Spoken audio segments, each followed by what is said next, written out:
잠깐요. 지금 이 영상 절대 그냥 넘기시면 안 됩니다. 오늘 이야기는요, 드라마가 아닙니다. 실제로 일어난 일입니다. 그것도 아주 가까운 곳에서 며느리가 시어머니한테 매일 보약을 다려줬습니다. 아침마다 하루도 빠짐없이 동네 사람들이 다 알았습니다. 저 집 며느리는 사람이 아니라 천사라고. 어떻게 저렇게 시어머니를 모시냐고. 근데요, 그 보약 안에 뭔가가 들어 있었습니다. 시어머니가 멀쩡한 사람인데 자꾸 말이 흐려지기 시작했습니다. 어제 한 말을 오늘 기억 못했습니다. 밥 먹은 걸 잊었습니다. 가스 잠그는 걸 잊었습니다. 며느리는 그걸 볼 때마다 고개를 절레절레 흔들면서 이랬습니다. 어머니, 이제 우리가 모시기엔 너무 심해진 것 같아요. 오늘 이 이야기 끝까지 들으시면 압니다. 왜 내가 이 이야기를 여러분한테 꼭 해야 했는지. 경남 진주, 오래된 단독주택? 74살 최금순 씨는 남편이 3년 전에 먼저 간 뒤로 혼자 살았습니다. 집이 제법 컸습니다. 마당도 있고 방도 4개였습니다. 남편이 살아있을 때 둘이 25년을 모아서 산 집이었습니다. 동네에서 조금 알아주는 집이었습니다. 아들이 둘 있었습니다. 큰아들 재호는 서울에 살고 작은아들 재민이는 진주에 살았습니다. 그래서 금순 씨는 재민이 내외랑 가까이 지냈습니다. 아니, 같이 살다시피 했습니다. 재민이 아내 강서연, 38살. 처음 봤을 때부터 야무졌습니다. 말도 잘하고 눈치도 빠르고 어른한테 쓸데없이 튀는 법 없이 딱 맞게 맞춰졌습니다. 금순 씨는 첫눈에 마음이 들었습니다. 결혼하고 나서 보니 살림도 잘했습니다. 집도 깔끔하고 음식도 잘하고 시어머니한테 빠짐없이 전화했습니다. 명절에도 일찍 왔습니다. 일 시키기도 전에 먼저 움직였습니다. 동네 경로당에 소문이 났습니다. 재민이네 며느리 진짜 잘한다더라. 사람 됨됨이가 달라. 어디서 저런 애가 왔어. 금순 씨는 그 소리를 들을 때마다 입꼬리가 올라갔습니다. 자식 복이 있다는 소리를 그렇게 좋아했습니다. 남편이 돌아가시고 1년쯤 지난 겨울이었습니다. 서연이가 금순 씨한테 왔습니다. 어머니, 요즘 안색이 좋지 않으세요? 제가 보약 좀 다려드려도 될까요? 에이, 괜찮아. 그런 거 신경 쓰지 마. 아니에요. 저도 마음이 편해야 하니까요. 어머니 건강이 곧 우리 걱정 없애는 거잖아요. 그 말이 참 예뻤습니다. 다음 날부터 서연이가 아침마다 왔습니다. 손에 작은 보온통을 들고 안에는 따끈따끈한 한약이 들어 있었습니다. 한의원에서 지어온 거라고 했습니다. 색이 조금 진한 것 같았지만 냄새는 진짜 한약 냄새였습니다. 금순 씨는 아무 생각 없이 마셨습니다. 그게 하루 이틀이 아니었습니다. 겨울이 가고 봄이 왔습니다. 봄이 가고 여름이 왔습니다. 서연이는 하루도 빠지지 않았습니다.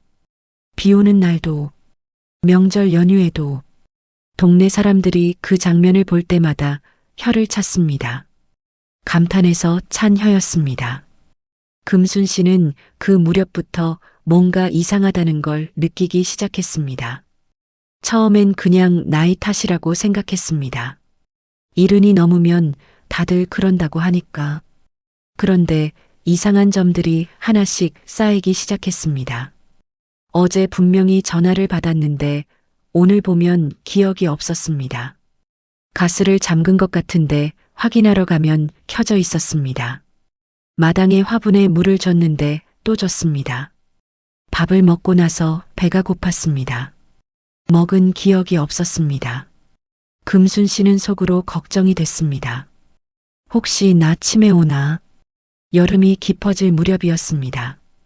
금순 씨가 경로당에서 화투를 치다가 자기 패를 낸 걸 잊어버렸습니다.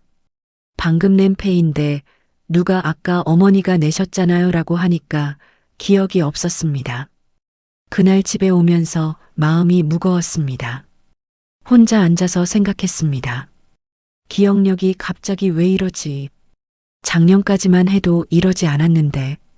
그때 서연이가 들어왔습니다. 저녁 보온통을 들고 어머니 드세요. 오늘은 쌍화탕 베이스로 좀 다르게 해봤어요. 금순 씨는 받아서 마셨습니다. 서연아, 나 요즘 자꾸 뭘 잊어버리는데. 이거 나이 탓인가? 서연이가 걱정스러운 표정을 지었습니다. 어머니, 사실 저도 걱정됐어요. 얼마 전에 밥솥 뚜껑 열어놓고 모르고 계셨잖아요. 그랬어?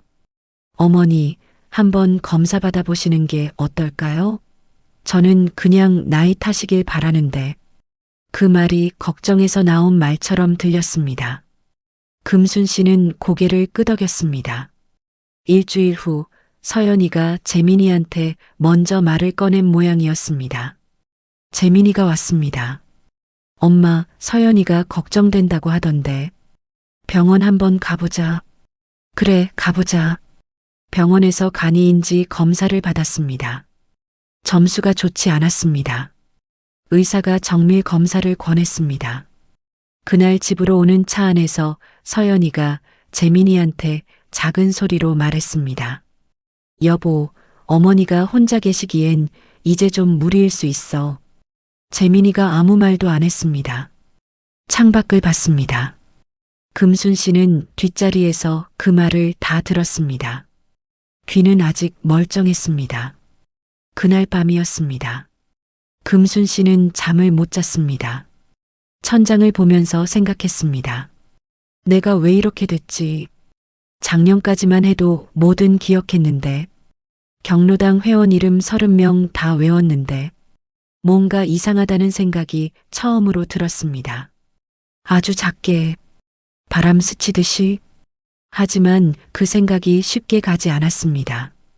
그때 금순 씨한테 전화 한 통이 걸려왔습니다. 진주에서 서울 올라간 큰아들 재호였습니다.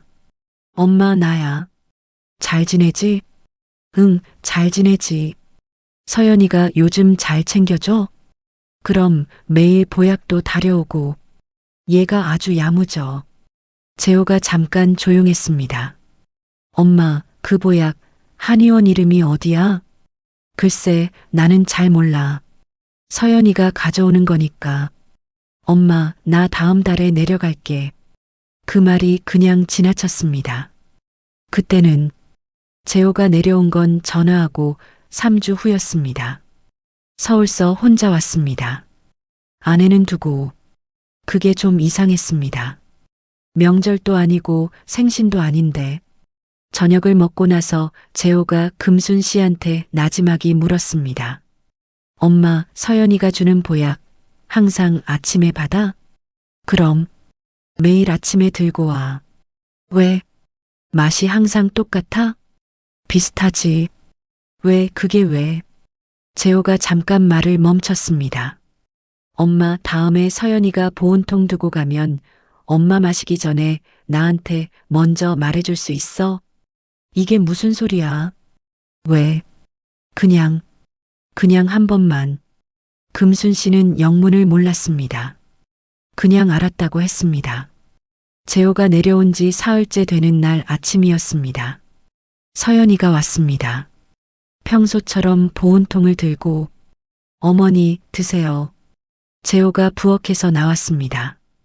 형수, 이거 어디 한의원 거예요? 서연이가 잠깐 멈췄습니다. 그 멈춤이 아주 짧았지만 재호는 그걸 놓치지 않았습니다. 아, 집 근처 한의원인데요. 왜요? 이름이 뭐예요? 동인한 의원인가? 정확히 기억이 잘. 동인한 의원이요? 진주예요? 그렇죠. 재호가 웃으면서 넘겼습니다. 아, 네. 어머니 잘 챙겨줘서 고마워요. 서연이가 나갔습니다. 재호는 그 길로 보온통을 들었습니다. 뚜껑을 열었습니다.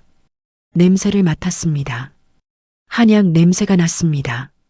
색도 비슷했습니다. 그런데 뭔가 달랐습니다. 뭔지 딱 짚긴 어려운데 묘하게 달랐습니다. 재호는 그날 그 보온통 내용물을 일부 덜어서 작은 통에 담았습니다.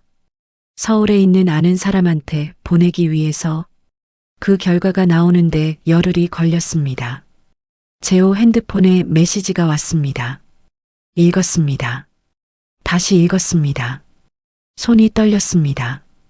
그 내용에는 일반적인 한약 성분 외에 수면유도 및 중추신경, 억제작용을 하는 성분이 소량 포함되어 있다고 적혀 있었습니다.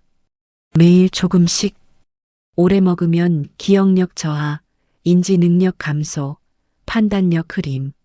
재호는 그날 밤 어머니한테 아무 말도 하지 않았습니다.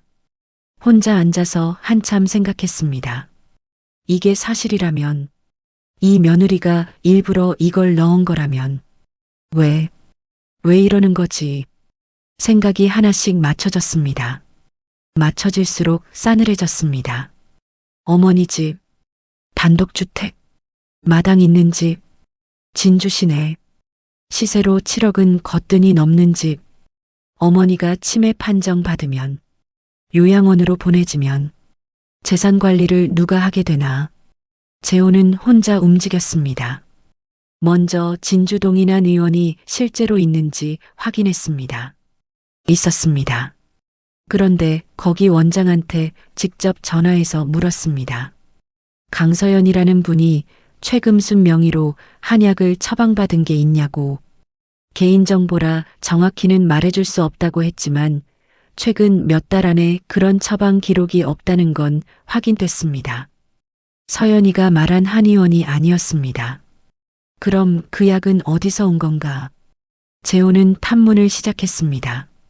서연이가 아침마다 들고 오는 걸 혹시 본 사람이 있냐고, 어디서 오는지 아는 사람이 있냐고 조심스럽게 물었습니다. 이웃집 아주머니가 한 가지를 말해줬습니다. 저번에 골목에서 서연 씨 봤는데 차에서 뭔가 꺼내더라고요. 작은 봉지 같은 거 보온통에 붓고 오더라고요.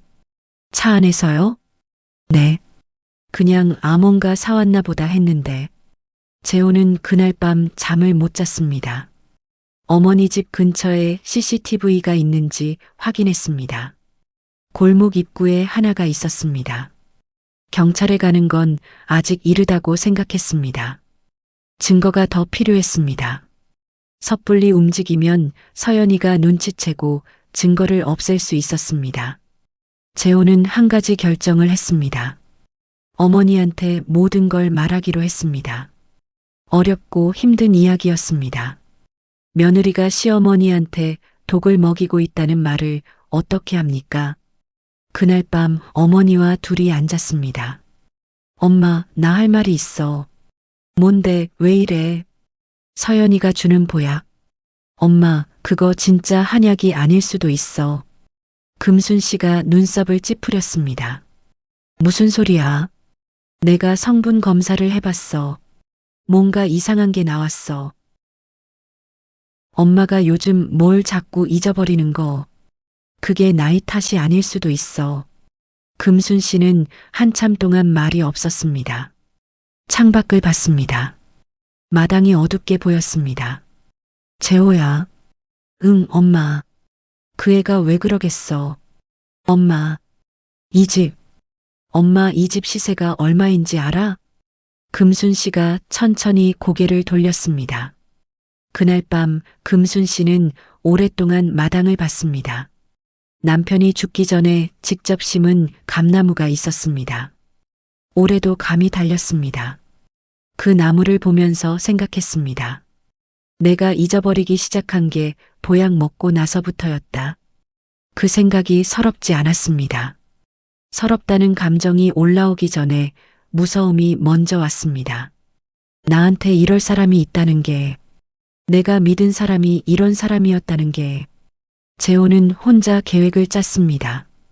서연이가 눈치채기 전에 증거를 확보해야 했습니다. 경찰에 가기 전에 서연이가 직접 움직이는 걸 잡아야 했습니다. 어머니한테 부탁했습니다. 엄마, 내일 서연이 오면 평소처럼 받아요. 그리고 마시는 척만 해. 버리지 말고 그냥 보관해줘. 알겠어. 그리고 엄마, 오늘부터 그 보약 마시지 마. 그래. 어머니가 짧게 대답했습니다. 표정이 없었습니다. 그게 더 마음이 아팠습니다. 분노보다 체념이 먼저 온 표정. 이틀 동안 보온통 내용물을 모았습니다. 재호는 그걸 들고 경찰서에 갔습니다. 성분 검사 결과와 함께 진정서를 냈습니다. 노인 대상 약물 투여 의심 사건. 담당 형사가 내용을 보고 눈썹을 올렸습니다. 이게 사실이면 보통 일이 아닙니다. 맞습니다. 어머니가 1년 넘게 드신 거예요. 성분 검사 결과 신뢰할 수 있는 곳에서 나온 거죠? 대학병원 약학과 아는 분한테 부탁했습니다. 형사가 고개를 끄덕였습니다. 며칠 시간 주십시오. 영장 검토해 보겠습니다. 그 사이에 재호는 재민이한테도 연락을 했습니다. 재민이 반응이 이상했습니다. 형, 무슨 소리야? 서연이가 왜 그래? 재민아, 내가 성분 검사 결과 받았어. 그게 확실해? 형이 어디서 검사한 거야? 대학병원이야. 그래도 오해일 수도 있잖아. 재호는 전화를 끊고 한참 앉아 있었습니다. 재민이가 몰랐을까, 알았을까? 그 생각을 오래 했습니다. 경찰이 움직이기 시작했습니다. 골목 CCTV를 확보했습니다.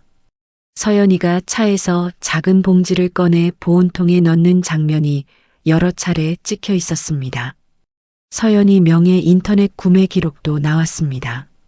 건강기능식품이라고 등록된 카테고리에서 실제로는 향정신성, 의약품 유사 성분이 포함된 해외 직구 제품을 구입한 기록이 있었습니다.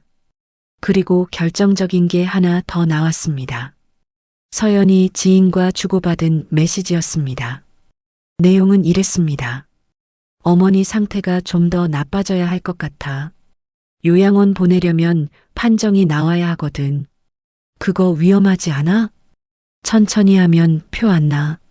재호는 그 메시지 내용을 전달받고 한참 앉아 있었습니다. 분노가 올라왔습니다. 그런데 분노보다 먼저 눈물이 났습니다. 어머니가 1년 동안 매일 아침 그걸 마셨습니다. 천사 같은 며느리가 정성껏 다려왔다고 믿으면서 그 보온통을 두 손으로 받아서 감사합니다 하면서 서연이가 체포됐습니다. 아침에 보온통을 들고 금순 씨 집으로 오는 길이었습니다. 골목 입구에서 형사들이 기다리고 있었습니다. 서연이는 처음엔 아무 말도 못했습니다. 그 다음엔 이랬습니다. 이게 뭐예요? 저 왜 이러는 거예요? 강서연 씨, 노인복지법 위반, 노인 학대 혐의로 임의동행하겠습니다. 저 그런 거 한 적 없어요. 시어머니한테 보약 드린 게 죄예요? 형사가 CCTV 출력물을 내밀었습니다. 서연이가 그걸 보는 순간 얼굴이 하얘졌습니다. 경찰서에서 재민이한테 연락이 갔습니다. 재민이가 왔습니다. 재호도 있었습니다. 둘이 복도에서 마주쳤습니다. 형, 이거 진짜야? 재호가 아무 말도 안 했습니다. 재민이가 발 앞을 봤습니다. 내가 몰랐어, 형. 진짜 몰랐어. 재민아. 응. 그게 사실이든 아니든 지금은 엄마 먼저야. 조사에서 서연이는 처음엔 부인했습니다. 그냥 건강에 좋다는 제품을 추가로 넣은 것뿐이라고 했습니다. 아기가 없었다고 했습니다. 그런데 메시지 내용이 나왔습니다. 어머니 상태가 좀 더 나빠져야 할 것 같아. 이 한 줄이 모든 걸 뒤집었습니다. 서연이는 말수가 줄었습니다. 변호사가 와서 이런저런 말을 했는데 그 이후로 서연이는 묵비권을 행사했습니다. 재판까지 가는데 6달이 걸렸습니다. 노인복지법 위반, 사기 미수, 약물 투여를 통한 신체 손상 혐의, 검사가 징역 4년을 구형했습니다. 1심 판결은 징역 2년 6개월에 집행유예 4년, 사회봉사 400시간, 집행유예라는 결과에 재호는 허탈했습니다. 그래도 기록은 남았습니다. 서연이한테 유죄 판결이 났습니다. 금순 씨는 판결 당일 법정에 가지 않았습니다. 집에 있었습니다. 마당 감나무 아래 평상에 앉아서 재호한테서 전화가 왔습니다. 엄마, 유죄 나왔어. 그래. 집행유예야. 많이 실망스럽지? 재호야. 응. 그애 불쌍하다. 재호가 말을 잃었습니다. 그 앤 결국 아무것도 못 가져갔잖아. 집도 못 가져갔고 남편도 잃었고 정가도 생겼잖아. 엄마, 내가 이긴 거야. 맞지? 맞아, 엄마. 그 사건이 있고 나서 금순 씨는 병원에 정밀 검사를 받았습니다. 다행이었습니다. 약물 성분이 지속적으로 투여됐지만 아직 뇌 자체에 영구적인 손상이 오지는 않은 상태였습니다. 약물 투여가 중단되고 시간이 지나면서 인지 기능이 회복될 가능성이 높다고 했습니다. 의사가 이랬습니다. 다행히 일찍 발견하셨습니다. 조금 더 늦었다면 달랐을 수도 있어요. 금순 씨는 그 말을 들으면서 눈을 감았습니다. 일찍 발견한 게 다행인 건지, 1년 넘게 그걸 먹은 게 억울한 건지, 둘 다였습니다. 6달 후, 금순 씨의 기억력은 많이 돌아왔습니다. 경로당에 다시 나갔습니다. 화투패를 다시 기억했습니다. 회원 이름도 하나씩 다시 붙었습니다. 그날 경로당에서 금순 씨가 처음으로 그 이야기를 했습니다. 다 말했습니다. 보약 이야기, 약물 이야기, 재판 이야기. 경로당이 조용해졌습니다. 한참 후에 옆에 앉았던 할머니가 말했습니다. 금순아, 네가 살아남았다. 그 한마디에 금순 씨가 울었습니다. 재민이는 이혼 절차를 밟았습니다. 서연이와의 관계는 그것으로 끝났습니다. 재민이가 어머니한테 찾아온 날 아무 말도 못하고 한참 서 있었습니다. 엄마, 미안해. 네 잘못 아니야. 내가 더 살폈어야 했는데. 재민아. 응. 엄마는 네 잃고 싶지 않아. 그러니까 똑바로 살아. 재민이가 고개를 숙였습니다. 그게 화해였습니다. 길고 조용한 화해였습니다. 금순 씨는 요즘 아침마다 마당에 나옵니다. 감나무 아래 서서 하늘을 봅니다. 보약은 없습니다. 누가 다려다 주는 것도 없습니다. 그냥 보리차 한 잔을 혼자 끓입니다. 그게 더 맛있습니다. 내가 끓인 거니까. 내가 아는 재료로 만든 거니까. 믿을 수 있는 거니까. 최금순 씨가 지킨 건 집만이 아니었습니다. 자기 정신을 지켰습니다. 자기 기억을 지켰습니다. 자기가 누구인지를 지켰습니다. 누군가가 그것까지 빼앗으려 했지만 결국 빼앗지 못했습니다. 여러분, 오늘 이 이야기 남의 집 일이라고 보셨나요? 지금 이 순간에도 어딘가에서 잘해주는 척하는 사람 뒤에 다른 얼굴이 있을 수 있습니다. 착한 사람일수록, 믿는 사람일수록 더 쉽게 당합니다. 그게 이 이야기에서 가장 소름 돋는 부분입니다. 주변에 혼자 사시는 부모님, 어르신 계신가요? 오늘 이 영상 보시고 전화 한 통 드려보세요. 안부 전화가 때로는 목숨을 지킵니다. 혹시 비슷한 경험 있으신 분 댓글로 이야기 나눠주세요. 어렵고 무거운 이야기도 여기선 괜찮습니다. 우리끼리는 할 수 있습니다. 이 채널이 그 자리가 됐으면 합니다. 아직 구독 안 하신 분 지금 눌러주세요. 다음 이야기도 이것만큼 진합니다. 아니, 더 셉니다. 알림 설정까지 해두시면 놓치지 않으십니다. 오늘도 끝까지 함께 해주셔서 고맙습니다.